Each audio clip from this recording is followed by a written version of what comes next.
यह कहानी है तेनाली रामा की, जो विजयनगर के सम्राट कृष्णदेवराय के दरबार में विदूषक और सलाहकार थे। राजा ने उन्हें 3 दिन के लिए सम्राट बना दिया था। तेनाली रामा के नाम से मशहूर पंडित रामकृष्ण ने इन 3 दिनों के दौरान एक फैसला लिया जिससे राजकोष को काफी फायदा हुआ।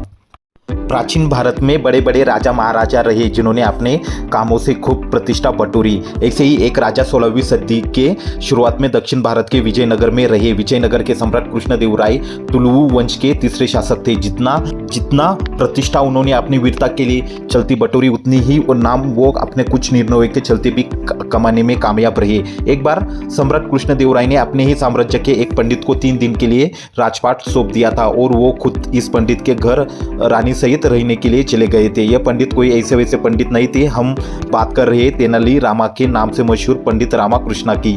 तेनाली रामा विजयनगर सम्राट कृष्णदेवराय के दरबार में विदूषक के तौर पर कार्यरत थे। वो राजा के विशेष सलाहकार भी थे। राजा जी ने बड़े बड़े कीर्तिमानों को देखे हुए उन्हें अष्टदिग्गज की उपाधि दी हुई थी। अपनी बुद्धि और चतुराई के कारण इस काल में लोग केवल राजा ही नहीं बल्कि विजयनगर को तेनाली रामा के नाम से भी पहचानते थे। तेनाली गांव से ताल्लुक रखने वाले पंडित रामकृष्ण महाराज के सबसे विश्वास पात्र लोगों में से एक थे। जब विजयनगर पर कोई आँच आई, एक सच्चे देशभक्त की तरह तेनाली रामा अपनी चतुराई और बुद्धि कौशल के दम पर राजा को विपदा से बाहर निकलने में सफल हो जाते थे।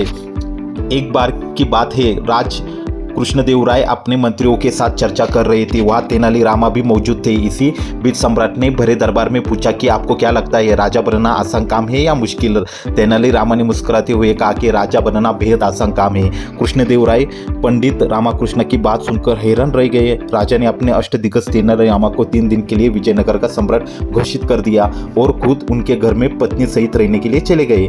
राजा ने इन तीनों दिनों के दौरान दरबार में तेनाली रामा की जगह विदूषक का पद संभाला। राजा के पद पर आते ही तेनाली रामा को राजकीय खजाना और उसकी स्थिति के बारे में पता गया। वार्षिक कामकाज और विजयनगर में व्यापारियों की स्थिति को उन्होंने अच्छे से समझा। पुरानी व्यवस्था के तहत राजकीय कोष का एक बहुत बड़ा हिस्सा आपदा व युद्ध जैसी चीजों से निपटने के लिए सुरक्षित रखा गया था। उन्होंने नियमों को बदलते हुए शाही खजाने को व्यापारियों के लिए खोल दिया। व्यापारियों को अपने व्यापार धंधों को बढ़ाने के लिए खूब खर्च दिए गए। तेनाली रामा का यह तर्क यह था कि जब विजयनगर में व्यापार धंधे बढ़ेंगे तो धीरे धीरे आपदा और युद्ध के कोष भी अपने आप बढ़ेंगे। दरबार में उनके इस निर्णय की शुरुआत में आलोचना भी हुई। हालांकि असली सम्राट कृष्णदेवराय ने उनके निर्णय का समर्थन किया, लेकिन व्यापारी उससे काफी खुश थे, जिसके बाद देश विदेश से व्यापारी भी विजयनगर में व्यापार करने के लिए आ पहुंचे। लंबे वक्त में इस तेलुगु साम्राज्य को तेनाली रामा के निर्णय से काफी फायदा हुआ।